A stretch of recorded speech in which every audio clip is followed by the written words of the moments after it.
And last but certainly not least, I am, without a doubt, the best jazz piccolo player in the entire city of Madison, Wisconsin. My name is Tom Ryan.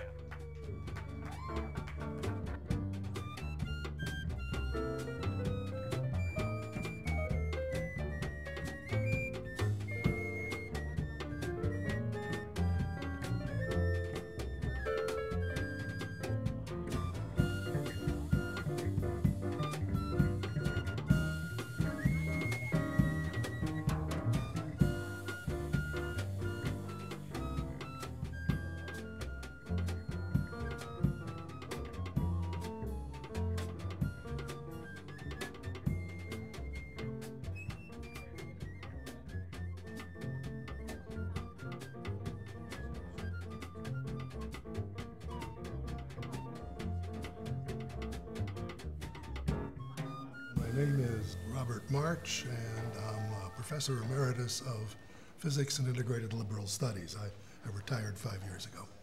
Well, I spend a lot of time down on State Street. I live downtown. I bike for exercise, and I'm on the street just about every day. And so I heard Tom playing over a period of time, and then one particular day he played on Wisconsin, but he played it not just the fight song, but the whole march. And one rarely hears that these days. And I was so impressed that he knew it that I walked up and started talking with him, and we've known each other ever since. The police were responding to complaints that people had made. And I often wonder why it is that they seem to feel that every complaint is merited.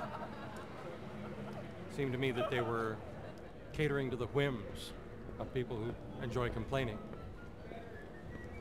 And it happened enough that they felt the need to come by and tell me to stop playing. What happened is right after he got the citation, he was biking down the street and he saw me sitting in a sidewalk cafe and told me about his problems and asked me to call Bill Leaders at Isthmus and talk to him for an article that he was writing on that, because as usual, a journalist has to have somebody to attribute things to. As far as the motivation of the complainants goes, I can only guess. Some of them might feel threatened by who I am, by my presence here. Urban planning regards State Street as a jewel and something that must be preserved. And in particular, the 700 and 800 blocks of State Street, which is 600 and 700, which is the area of concern, was designed as a performance venue. It has a kind of pulpit arrangement where speakers can speak. It has a stage where bands can perform. So it was intended that it be used in this kind of way. And if the food vendors are going to say, well, we don't want any musicians while we're trying to sell food, I think, for one thing, they're being very short-sighted, because I think the musicians are one of the things that attracts people to that block and probably enhances their sales. Well, the first trial was in municipal court. I had never even seen a municipal court trial before.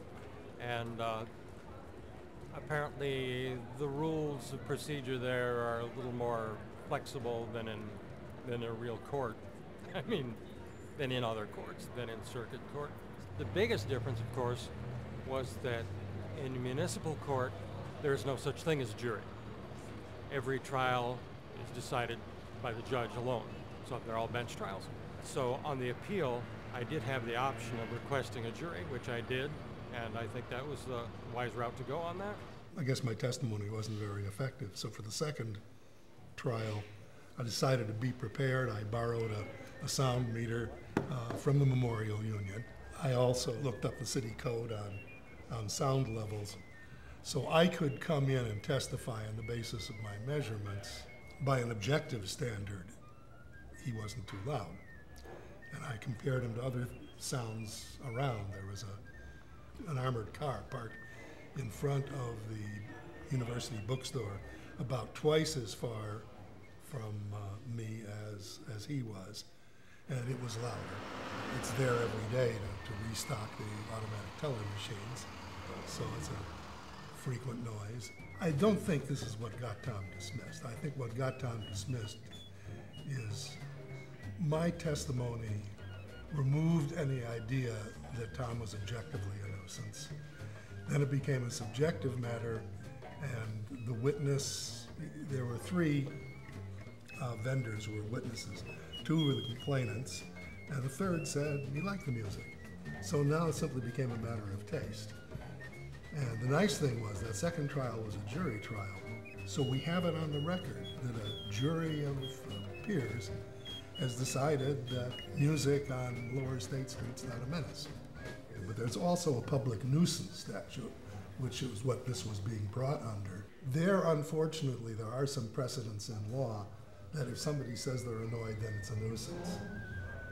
But I was trying to, establish that there's no objective standard of this being a nuisance, so that they could come back with this witness from the Guantanamera cart who testified, no, he wasn't annoyed. So now it's just a matter of taste between people who are and aren't annoyed by that.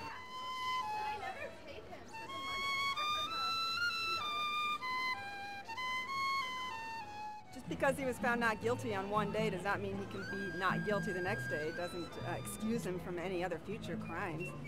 There's no compromise. He's a pretty stubborn old coot. He's intelligent at all. He'd have consideration for the majority of people. I'm approaching the city council to see what sort of options are available to me to get a little more diversity of music in the library mall. The city obviously views this block as being desirable, and I think other musicians should have the opportunity to be on this desirable block during the lunch hour. We're going to continue this until the guy sees the light, and moves on. I have some sympathy with the people who complained in that if I were running a food cart and I had to listen 3 hours a day to pretty much the same show every day, I might get annoyed too. But they're doing business on the public green, as it were, and you have to put up with the nuisances as well as the opportunities when you're doing that kind of thing.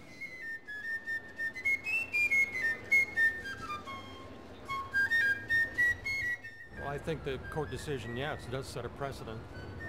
I think I'm in my right here.